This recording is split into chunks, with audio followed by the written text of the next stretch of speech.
국민의힘이 강도 높은 쇄신 의지를 다지며 비상대책위원회를 꾸리고 혁신위원회 출범을 앞두고 있습니다. 국민의힘 송언석 비상대책위원장 겸 원내대표와 얘기를 나눠보겠습니다. 송 위원장님 안녕하십니까? 네, 안녕하세요. 네, 송 의원은 원내대표를 맡고 계신데 지금 비상대책위원장까지 겸직하게 됐습니다. 책임이 막중한데요. 8월 전당대회 예정일까지 한 달 정도의 시간입니다. 어떤 점에 역점을 둘 계획이신지요? 예, 지금 비상대책위원장을 맡았습니다. 8월 중하순경 대관이 되는 날짜를 통해서 전당대회를 할 것이고 그때 되면 새로운 당 지도부가 구성이 될 것입니다. 새로운 당 지도부가 구성될 때까지 비상대책위원장을 맡게 되었는데 이 기간 동안에 안으로는 철저한 자기 혁신부터 시작을 해야 되겠습니다. 네. 혁신을 통해서 우리 내부 역량을 좀 키우고요. 밖으로는 유능한 정책 대안으로서 정부 여당이 잘못하는 것에 대해서는 투쟁하고 견제하고 대안을 제시하고 그렇게 함으로써 국민들의 신뢰를 다시 회복할 수 있도록 최선을 다하겠습니다. 국민 여러분들께서도 좀 더 애정어린 마음으로 지켜봐 주시고 국민의힘이 거듭날 수 있도록 기회를 한 번 더 주시기를 간곡히 당부드립니다. 네, 송 대표께서는 국민의힘은 더 이상 물러설 곳이 없다면서 개혁 의지를 천명한 바가 있습니다. 방금 또 자기 혁신 강조하셨는데요. 쇄신의 출발점은 김용태 전 비대위원장이 제시한 윤 전 대통령 탄핵 반대 당론 포기 등 이게 5대 혁신안을 수용하는 것이어야 한다 이런 견해가 있습니다. 이 점에 대해서는 어떻게 보세요? 예, 김용태 비대위원장이 굉장히 좋은 제안을 했다고 생각을 합니다. 그런데 이 부분에 대한 당내 논의라든지 협의가 진행이 좀 부족한 점이 있기 때문에 네. 조속히 혁신위원회를 출범시켜서 혁신위원회에서 김용태 비대위원장의 혁신안을 포함을 해서 논의하도록 하겠습니다.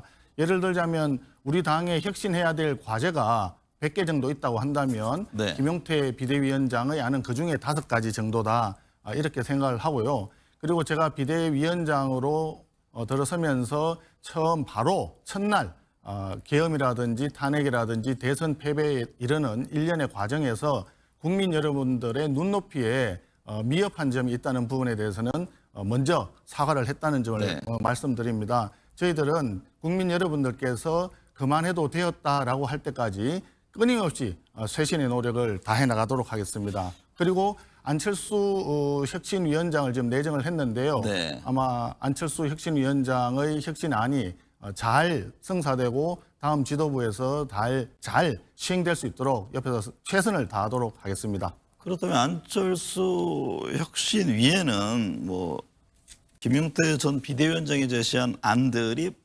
논의되거나 또 수용될 가능성도 있다 이렇게 보시는 거군요. 안철수 혁신위원회에서 그 부분을 포함을 해서 네. 그 부분뿐만이 아니라 우리 당이 지금 쇄신해야 될 과제는 매우 많다고 생각을 합니다. 네. 그런 부분들을 종합적으로 총괄적으로 논의하고 당 내외의 의견을 수렴하는 과정을 잘 거칠 것으로 지금 기대하고 있습니다. 네. 혁신 변화의 핵심은 인적 쇄신이 돼야 한다. 이견이 없어 보입니다. 친윤계 중진의 총선 불출마라든가 이선 후퇴 선언 등에 대해서는 어떻게 보세요?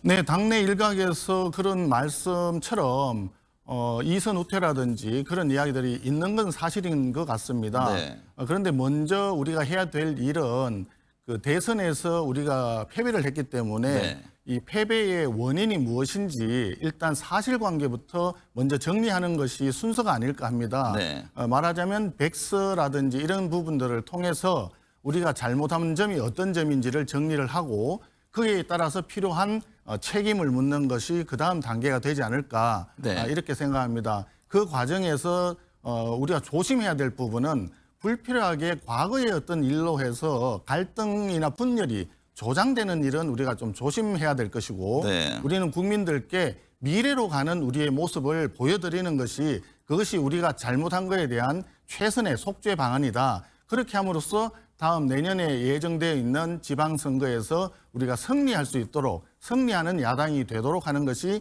가장 중요한 과제가 아닌가 그렇게 생각을 하고 있습니다. 말씀하신 대로 내일 안철수 의원을 위원장으로 당 혁신위원회가 공식 출범합니다. 안 위원장은 방금 이제 송 위원장께서 말씀하셨듯이 대선 패배 원인 등 백서부터 만들겠다고 했는데, 근데 지금 대선 백서를 만드는 게 무슨 의미가 있느냐 이런 목소리도 들립니다. 앞서 이제 인적 쇄신 문제에 대한 분출도 있고요. 혁신위가 해야 할 핵심 사안은 어떤 것으로 보세요? 저는 안철수 혁신위원장으로 내정할 때 우리 안 위원장이 처음 하신 말씀이 네. 대선 백서를 만들어야 되겠다. 그리고 그 백서는 우리 당내 기구가 아니라 외부인을 통해서 좀 더 객관적이고 중립적인 시각에서 우리 당의 문제점 그리고 선거 과정의 문제점을 바라보는 것이 필요하다라고 이제 얘기를 했을 때 전적으로 공감을 했습니다. 네. 그렇게 하는 것이 꼭 필요하고 왜 이런 이야기가 나오느냐 하면 당내에 우리는 개파를 불용한다라고 당헌 당규를 개정을 했습니다마는 현실적인 의미에서 일부 개파적인 모습이 있는 것도 또한 사실입니다. 네. 그렇기 때문에 어떤 특정 개파가 특정 개파만을 대상으로 해서 문제 제기를 한다든지 이에 대한 단죄 내지 책임 규명을 얘기했을 경우에는 필연코 당내 분란이 나오게 돼 있습니다. 네. 그것을 미리 사전에 방지하기 위해서라도 외부에서 중립적인 시각에서의 어떤 백서 작업이 필요하지 않겠나. 그렇게 해야만이 또 우리가 소위 중수청이라고 하는 중도층, 수도권 청년들의 마음을 우리가 얻을 수 있고 네. 그것이 우리 당의 미래를 가져올 수 있다. 이런 생각에서 그 부분에 대해서는 동의하고 있는 상황입니다. 당내제 개파 말씀하셨는데 국민의힘 대표적인 개파는 뭐 지난 이제 윤석열 전 대통령의 친윤계 또 한동훈 전 대표의 친한계를 얘기를 하는데 여전히 두 개파 간의 갈등의 요인이 있다고 보십니까? 지금 현재 그 대선 이후에 그 개파라고 하는 부분들이 그렇게 강하지는 않다고 저는 생각을 합니다.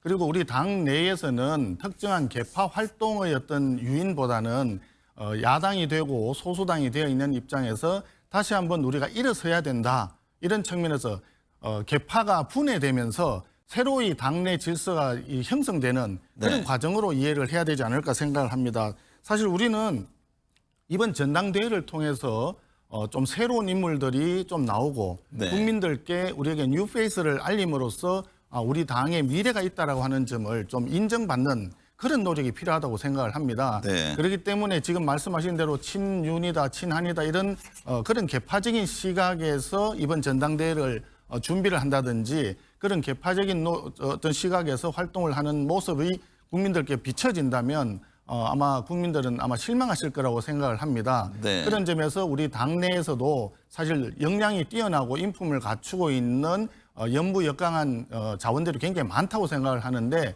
그런 분들도 적극적으로 노력을 해나가는 것이 그것이 국민께 드릴 수 있는 우리 당으로서의 최선의 노력이 아닌가 네. 그런 생각을 해봅니다. 과거 돌이켜보면요. 혁신위원회에서 혁신안을 내놓으면 당에서 반대하고 또 서로 의견이 엇갈려서 갈등을 키우곤 했습니다. 혁신위에 전권이 없었는데 이번에는 좀 다를지 하는 궁금이 있습니다. 혁신위 안을 전폭 수용할 계획이십니까? 네, 기본적으로 혁신위 자체에서 전권이 있다 없다라고 얘기하는 것은 약간의 말의 수사에 불과하지 않을까 싶습니다. 네. 그리고 일이라고 하는 것은 혁신위에서 어떤 일을 하든지 간에 최종적으로는 당의 의사결정이 되어야 그것이 시행이 될 수 있을 것입니다. 그래서 네. 중요한 것은 어떤 한쪽 어떤 진영에서 뭔가를 제시를 하고 일방적으로 발표를 하고 공격을 하는 식의 어떤 그런 흐름보다는 사전에 미리 서로 상의하고 협의를 함으로써 실현 가능한 대안들 그리고 우리가 꼭 힘을 합쳐서 함께 할 수 있는 그런 쪽으로 나가는 것이 오히려 국민들께서 저 당이 그동안에는 서로 굉장히 분열하고 싸우는 모습을 보이더니 이제는 좀 달라졌구나. 뭔가 협력을 해서 당이 잘 되는 방향으로 미래를 위해서 경쟁하는 방향으로 나아가고 있구나. 이렇게 하는 것이 필요하다고 생각을 합니다.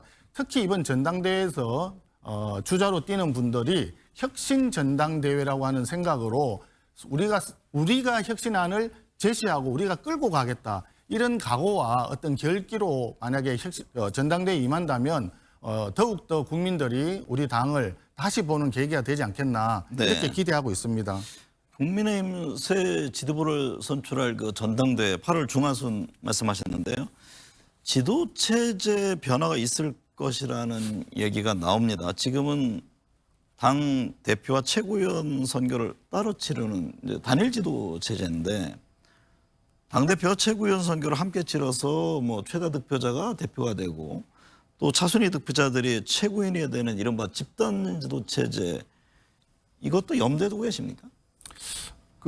저는 사실 그 부분에 대해서 염두에 두고 있거나 이런 상황은 아닙니다. 근데 우리 당내의 일각에서는 현재 이제 그 대표를 뽑는 어떻게 보면 메이저리그하고 네. 최고위원을 뽑는 마이너리그가 이렇게 구분되어 있다 보니까 당의 그 중량감 있는 인사들이 최고위원 투표에 선거에 적극적으로 임하지 않는 그런 모습들이 사실 좀 있었습니다. 네. 그러다 보니까 선출 과정을 좀 합치는 게 좋지 않겠나 이런 제안을 했던 것 같습니다. 네. 그런데 그런 부분들은 지금 현재 단계에서 우리가 소수 야당이 되어 있는 입장에서 장점도 있을 수 있지만 또한 단점도 있을 수 있다. 그리고 이미 우리가 집단 지도 체제를 하면서 과거에 조금 최고위원들 간의 어떤 이해 차이 때문에 국민들께 좀 좋지 않은 모습으로 비춰진 적이 있습니다. 네. 그래서 그런 점을 종합해서 정리를 해야 된다고 생각을 하는데 장단점을 잘 분석해 보겠습니다만은 현재 단계에서 집단 지도 체제가 바람직한가라고 하는 단도직입적인 질문이 있다면 현재로서는 아니다라고 생각을 하고 있다 네. 말씀드릴 수밖에 없는 네. 것 같습니다. 당대표 후보로 누가 나설지도 관심입니다. 뭐 김문수 전 대선 후보, 한동훈 전 대표, 나경원 의원 등이 거론되는데요. 김용태 전 비대위원장도 얘기가 되고 있고요. 앞서 이제 새로운 인물 말씀하셨는데 좀 더 다양한 후보들이 나오기를 기대하고 계시는 겁니까? 전당대회는 사실상 그 정당 입장에서는 굉장히 중요한 네. 축제의 장이 되어야 한다고 생각합니다. 그렇게 하려고 하면 기존에 이미 지난번에 대선 과정에서 많은 분들이 훌륭한 우리 당의 주자들이 뛰었지만 전당대회를 통해서 좀 새로운 얼굴들이 나타나면 국민들께서 더 관심을 많이 가지지 않으실까 저는 그렇게 생각을 합니다. 네. 어떤 특정 인물이라기보다는 기본적으로 당의 어떤 변화와 혁신과 함께 단합과 통합해서 단결해서 싸울 수 있는 그런 당을 이끌 수 있는 사람들이 나왔으면 좋겠고요. 기존에 있던 어떤 그런 것보다 도덕성이라든지 어떤 윤리라든지 이런 네. 점에서 좀 반듯한 생활을 하신 분들이 좀 나왔으면 좋겠다 하는 그런 희망. 그리고 과거나 현재에 안주하지 않고 미래를 위해서 대한민국의 미래, 우리 당의 미래, 세계사적인 주역으로 나아가기 위한 그런 모습을 보여줄 수 있는 분들이 좀 장기 비전을 가지고 네. 나와주시면 좋지 않겠나 이런 생각을 합니다. 특히 지금 이번 이재명 정권에서는 보면 북한의 김정은이 보면은 김일성, 김정일 시대에 있었던 통일이라고 하는 것을 헌법에서 지웠거든요. 네. 마찬가지로 우리 지금 대한민국에서 통일을 사실 배제하려고 하는 움직임이 있어 보이는데 이러한 통일로 인해서 남북 분단을 극복해내는 네. 그런 비전을 가지고 있는 분들이 나와서 작은 지역 통합을 넘어서 큰 통합의 정신으로 가는 그런 분들이 좀 주자로 띄워주면 좋지 않겠나 생각하고 있습니다. 네.